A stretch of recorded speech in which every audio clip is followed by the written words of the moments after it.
আমার এই চ্যানেলের সমস্ত দর্শকদের বিশেষ করে ছাত্রছাত্রী ও অভিভাবিকাদের জানাই স্বাগত।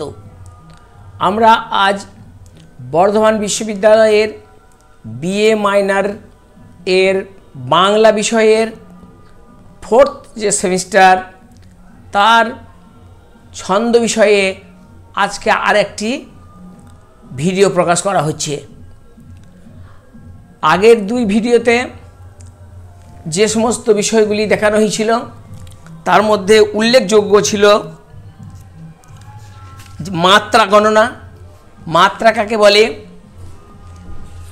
মাত্রার 3 ছন্দে বিশেষ করে অক্ষরবৃত্ত, মাত্রাবৃত্ত এবং বলবৃত্ত এই ছন্দগুলিতে মাত্রা গণনার রীতি কী ছিল সে সম্পর্কে আলোচনা হয়েছে ছেদ এবং জ্যোতি, কিভাবে ছেদ এবং জ্যোতি ব্যবহার করা হয়। আজকে ছেদ জ্যোতি সম্পর্কে সামান্য একটু ধারণা একটু স্মরণ করিয়ে দেওয়া যেতে পারে। জ্যোতি ও ছেদ এর বিষয়টি এইভাবে বোঝানো হয়েছিল। কবিতা ও গদ্য পাঠের ভাব ও শব্দ পরিচয় জ্ঞাপক বিরাম যে বা বিরতির যে চিহ্ন তাকেই আমরা জ্যোতি বা ছেদ বলা হয়। কাব্যের সম্পূর্ণ অর্থ পরিস্ফুটনের জন্য বাক্যের মধ্যে যে সাময়িক বা পূর্ণ উচ্চারণ বিরতি ঘটে তাকে ছেদ বলে। ভেরি ইম্পর্টেন্ট লাইন, আন্ডারলাইন ইট। কাব্যের সম্পূর্ণ অর্থ পরিস্ফুটনের জন্য বাক্যের মধ্যে যে সাময়িক বা পূর্ণ উচ্চারণ বিরতি ঘটে তাকে বলে ছেদ, এবং তাকে যে জ্যোতি বলে। সাধারণভাবে এমন প্রচলিত যে ছেদ গদ্যের ক্ষেত্রে উচ্চারণ বিরতি আর জ্যোতি পদ্যের ক্ষেত্রে তথা কবিতার ক্ষেত্রে উচ্চারণের বিরাম, আর পদ্যের ক্ষেত্রে হচ্ছে সেটা জ্যোতি।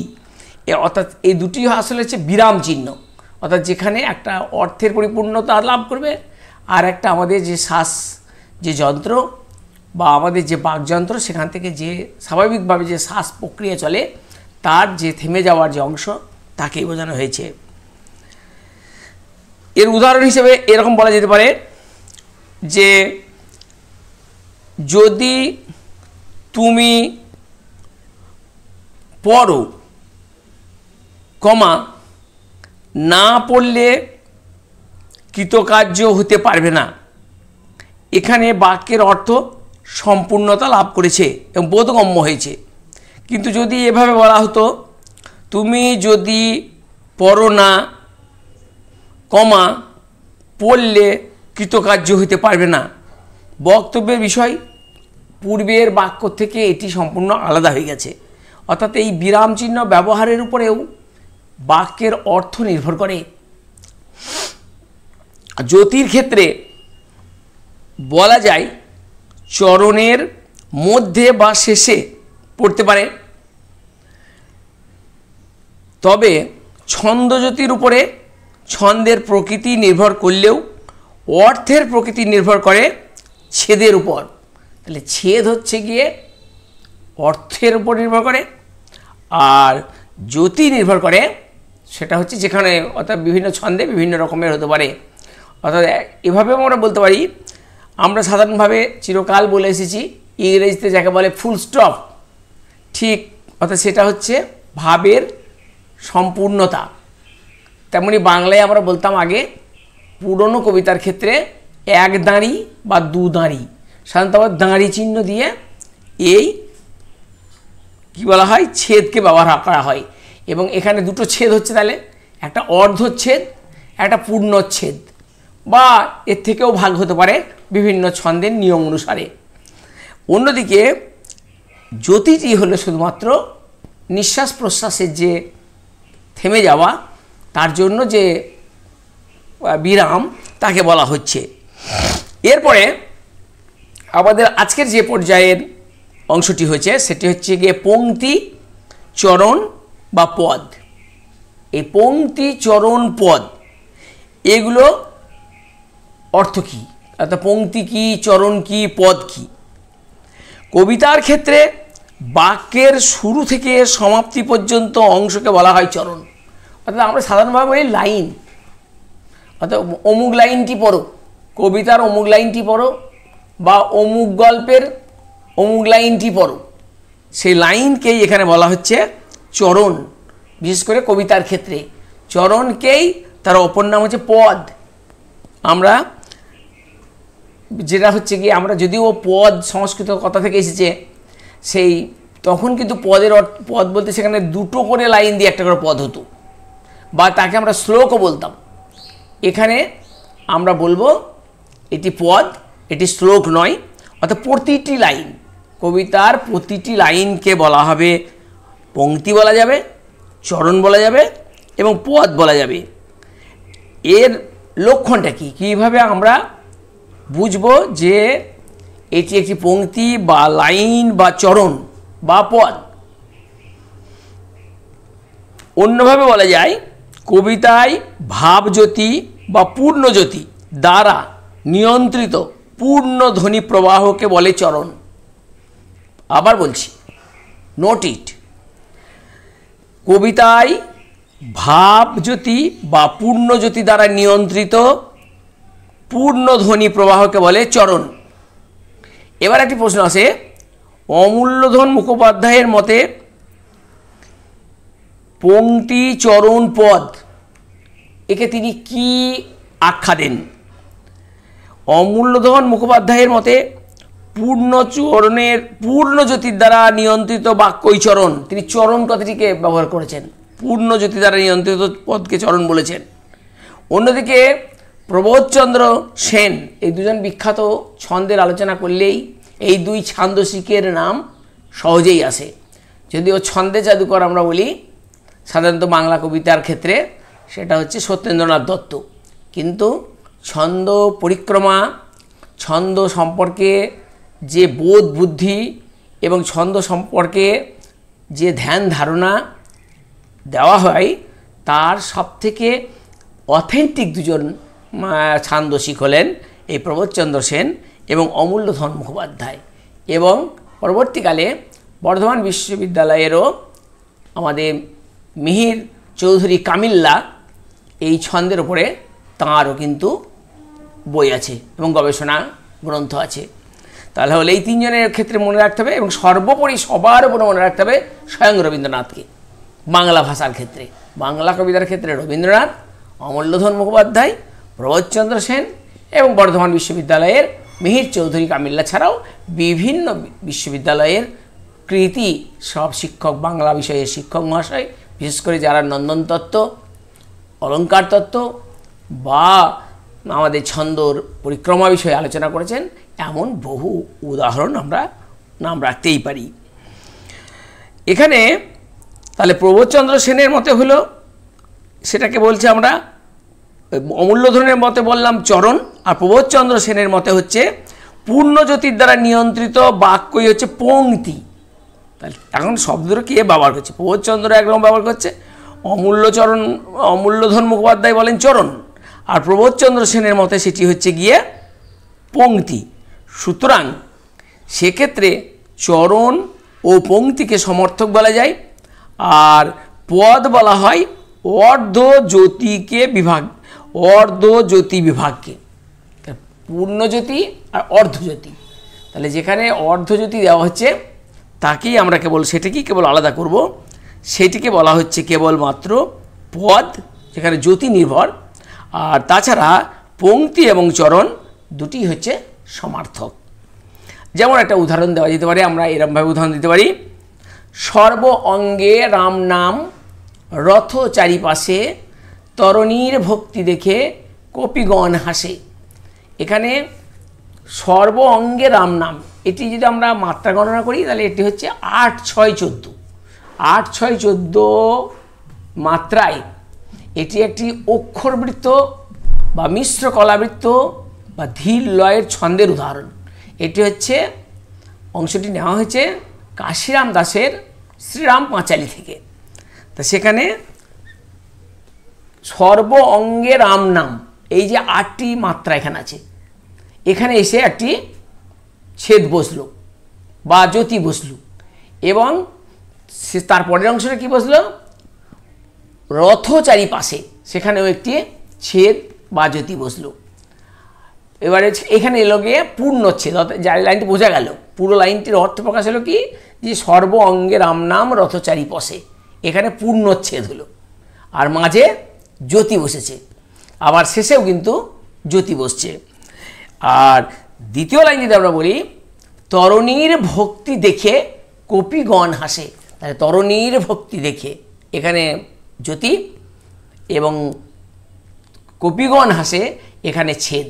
এবং এই কবিতার ক্ষেত্রে বা এই কাব্যের ক্ষেত্রে, পুরনো বাংলার কাব্যের ক্ষেত্রে এখানে কিন্তু ডবল দাঁড়ি দেওয়া আছে, অর্থাৎ দুটো পূর্ণচ্ছেদ দেওয়া হচ্ছে। অর্থাৎ একই ক্ষেত্রে আগের যে লাইনটি এবং যে পরের যে লাইনটি, দুটি মিলে একটি শ্লোকে পরিণত হয়েছে, এবং এখানে ডবল পূর্ণচ্ছেদ বা ডবল দাঁড়ি দেওয়া হয়েছে। এর পরের অংশটি আজকের, অর্থাৎ আজকে যে দ্বিতীয় যে অংশটি আলোচিত হবে সেটি হচ্ছে পর্ব, পর্বাঙ্গ, অতিপর্ব, অপূর্ণ পর্ব। এবার পর্ব বিষয় নিয়ে আলোচনা হবে আজকে। পর্ব অর্থাৎ পর্ব, তাহলে যদি আমরা যদি একবার ঘুরে যাই, পিছনের দিকে যাই, তাহলে আমরা দেখব যে ছন্দ বিশ্লেষণের ক্ষেত্রে সব থেকে একেবারে যাকে বলে পরমাণু বিষয়ক, যে অর্থাৎ সব থেকে ছোট যে একক, তাকেই আমরা বলেছি মাত্রা বা দল। সেই দল মাত্রাকে যখন একটি শব্দে রূপান্তরিত হচ্ছে, সেটিকে আমরা বলছি গিয়ে পর্ব। অর্থাৎ দুটি মিলে যখন একটি অংশ হচ্ছে, সেটি পর্ব। অর্থাৎ পর্ব হচ্ছে কি দলের সমষ্টি। যেমন এভাবে বলা যায় যে চরণের একটি খণ্ডিত অংশ হলো পর্ব।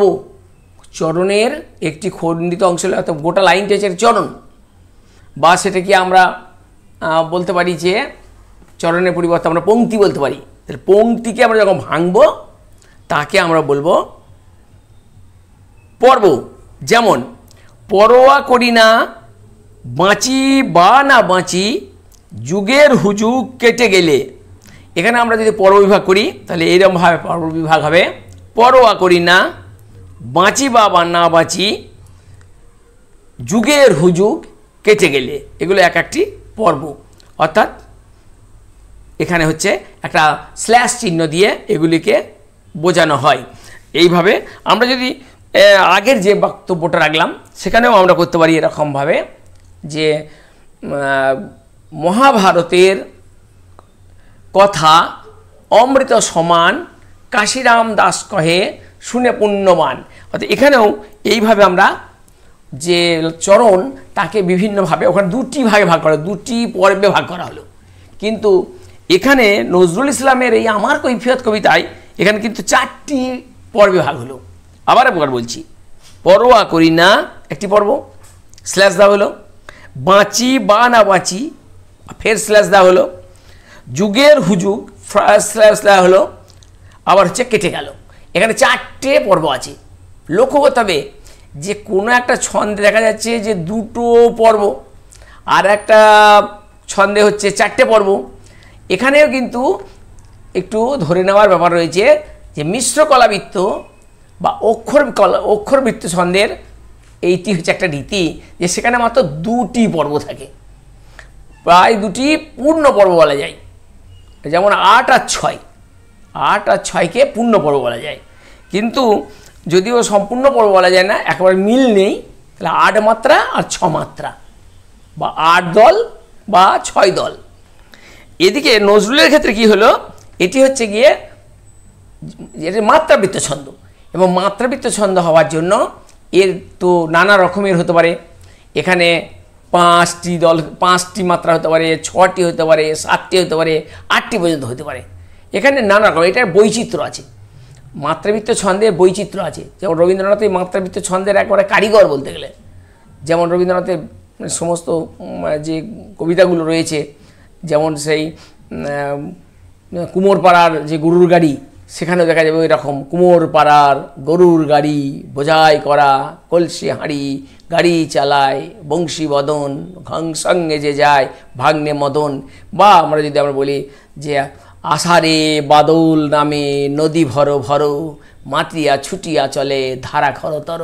কিংবা আমরা যদি ওই আসে ওই অতি ভৈরব হরসে, জলসিঞ্চিত ক্ষিতি সৌরভ রবসে, ঘন গৌরবে নবযৌবনা বরসা, শ্যাম গম্ভীর সরসা। এখানে অনেকগুলো পর্বে কিন্তু বিভাজিত আছে। এখানেই কিন্তু মাত্রাবৃত্ত ছন্দের ক্ষেত্রে এই পর্বগুলো কিন্তু সংখ্যা বাড়ে, যে ক্ষেত্রে অক্ষরবৃত্ত ছন্দ বা তান প্রধান ছন্দের ক্ষেত্রে সেখানে পর্যন্ত 2টি পর্ব থাকে। আর একটি বলতে পারি, যেমন সুকান্ত ভট্টাচার্যের যেমন 18 বছর বয়স, 18 বছর বয়সের ক্ষেত্রেও দেখা যায় এইরকম যে 18 বছর বয়স কি দুঃ সহ। তাহলে এখানে 3টে ভাগ হচ্ছে, 18 বছর স্ল্যাশ অর্থাৎ একটা পর্ব হলো, বয়স কি দুঃ পর্যন্ত নিয়ে একটা হলো পর্ব, স্ল্যাশ এবার সহ। তাহলে এখানে কিন্তু 3টে পর্ব হয়েছে ঠিকই, কিন্তু 3টে পর্বের মধ্যে মিল নেই। প্রথম 2টি পর্বের মিল আছে। এখানে প্রথম 2টি পর্ব হচ্ছে 18 অর্থাৎ 3, আর বছর এখানে হচ্ছে 1 2, তাহলে 3 3 3 6 5, 3 আর 2 5, আর 3 আর 3 6, 3 আর 3 6, আর এদিকেও 6। বয়স কি 2 আবার 2 হচ্ছে, তাহলে এখানে 6 আর সহ 2, তাহলে এখানে 6 6 2। সুকান্ত ভট্টাচার্যের 18 বছর কবিতার ক্ষেত্রে এটি উল্লেখযোগ্য। এবার আছে পর্বাঙ্গ। পর্ব বুঝলাম আমরা, এবার পর্বাঙ্গ বুঝি। পর্বাঙ্গ কেমন? প্রতিটি পর্ব কয়েকটি ক্ষুদ্রতর অঙ্গ বা উপাদান নিয়ে গঠিত। এক একটি পর্বের এই ক্ষুদ্রতম অংশকে পর্বাঙ্গ বলে, অর্থাৎ পর্বের ক্ষুদ্রতম অংশকে পর্বাঙ্গ বলে। যেমন আমরা এরকম বলতে পারি যে গগনে গরজে মেঘ ঘন বরষা, এই যে লাইনটা এখানে রবীন্দ্রনাথ ভেঙেছে। একে যদি আমরা প্রথমে পর্বে ভাঙি, তাহলে গগনে গরজে মেঘ এতদূর পর্যন্ত হলো একটা, অর্থাৎ এখানে 8টি, আর ঘন বরষাতে হচ্ছে আবার হচ্ছে একটি পর্ব। কিন্তু যখন পর্বাঙ্গ হবে তখন এরাও হবে গগনে গরজে, এই গগনে আর গরজের মাঝে কোলন চিহ্ন দিয়ে পর্বাঙ্গ বোঝাতে হয়। আবার মেঘের আগেও দেওয়া হলো পর্বাঙ্গ, অর্থাৎ কয়েকটি দলের সমষ্টি হচ্ছে গিয়ে এখানে হচ্ছে ওই পর্বাঙ্গ। আর কতগুলি পর্বাঙ্গের সমষ্টি হচ্ছে গিয়ে পর্ব, আর কতগুলি পর্বের সমষ্টি হচ্ছে গিয়ে লাইন, বা আমরা যাকে বলা চরণ বা পংক্তি। এখানে এই যে গগনে গরজে মেঘ ঘন বরষা এই লাইনের ক্ষেত্রে কি হচ্ছে, এখানে 2টি পর্ব ব্যবহার করা হয়েছে। অর্থাৎ এখানে 2টি পর্ব, কিন্তু পর্বাঙ্গ হচ্ছে গিয়ে একটি পর্বাঙ্গে 3টি করে আছে। যেমন গগনে গরজে মেঘ 3টি পর্বাঙ্গ আছে, আর পর্ব হচ্ছে 2টি, গগনে গরজে মেঘ স্ল্যাশ একটি পর্ব, আর ঘন বরষা একটি পর্ব। তাহলে পর্বাঙ্গ হচ্ছে, পর্বাঙ্গের সমষ্টি হচ্ছে পর্ব, আর পর্ব হচ্ছে দলের সমষ্টি। অতি পর্ব ক্ষেত্রে দেখা যায় যে সেটি প্রথমত সামনে থাকে এবং সেটি ছোট্ট একটি পর্বাঙ্গ থাকে, যে পর্বাঙ্গটি মূল কবিতার প্রথম লাইনে থাকে, প্রথমেই থাকে এটি, এবং তাকে বিশেষভাবে চিহ্নও দিয়ে দেওয়া হয়। আমরা যদি বিশেষ করে সত্যেন্দ্রনাথ দত্তের ক্ষেত্রে আমরা দেখি সিংহল যে কবিতাটি, সেখানে কিন্তু এইটাও দেখা যায়। এবং বিশেষ করে বিদ্রোহী কবি নজরুল ইসলামের এখানে কিন্তু সবথেকে অতিপর্বের নমুনা পাওয়া যায়। যেমন মহা, এই কথাটা দিল মহা বিদ্রোহী রণক্লান্ত, এই মহাটা আলাদা হয়ে গেল অতিপর্ব। এটা বিদ্রোহী রণ, এখানে স্ল্যাশ, মহার আগে স্ল্যাশ, আর ক্লান্ত একটি স্ল্যাশ। হ্যাঁ, তাহলে তারপরে আমি অতিপর্ব সেই দিন হব শান্ত, এবার সেই দিন হব তো একটা স্ল্যাশ, আর হচ্ছে গিয়ে শান্ততে আলাদা। এবার হলো আমরা যদি এরম দেখি,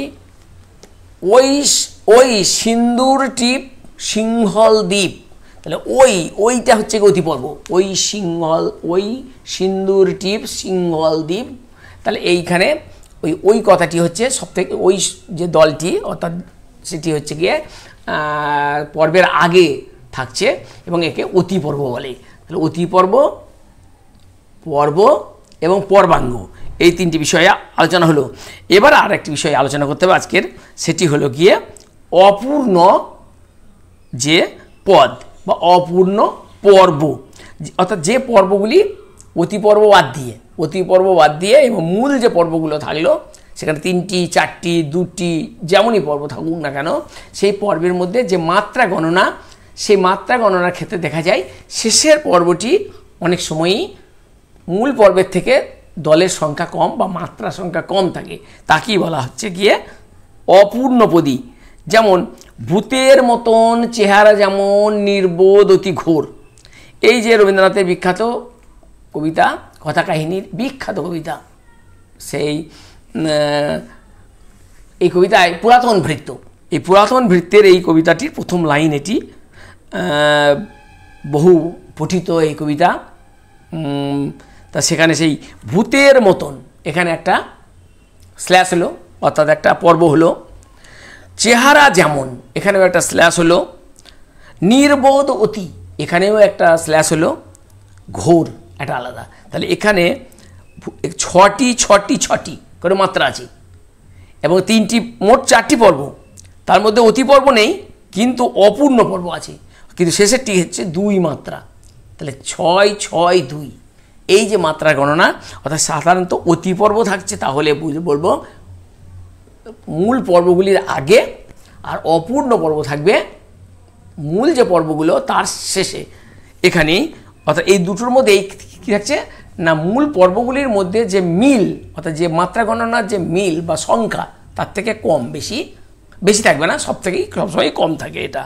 তাহলে এইভাবে আজকে আমরা কি আলোচনা করলাম? আমরা আলোচনা করলাম ছেদজ্যোতি নিয়ে আলোচনা করেছি, আমরা পংক্তি চরণ পদ বিষয়ে আলোচনা করলাম, আমরা আলোচনা করলাম পর্ব, পর্বাঙ্গ, অতিপর্ব এবং অপূর্ণ পর্ব।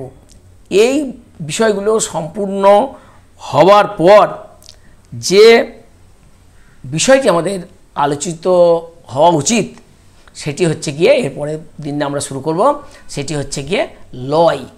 এই লয়টা আমরা থেকে পরের দিন আরেকটি ভিডিও করব এই ছন্দ বিষয়ে, সেখানে আমরা লয় বিষয়ে আলোচনা করব। আজ আমরা এখানেই শেষ করছি। তোমরা সকলে ভালো থাকবে।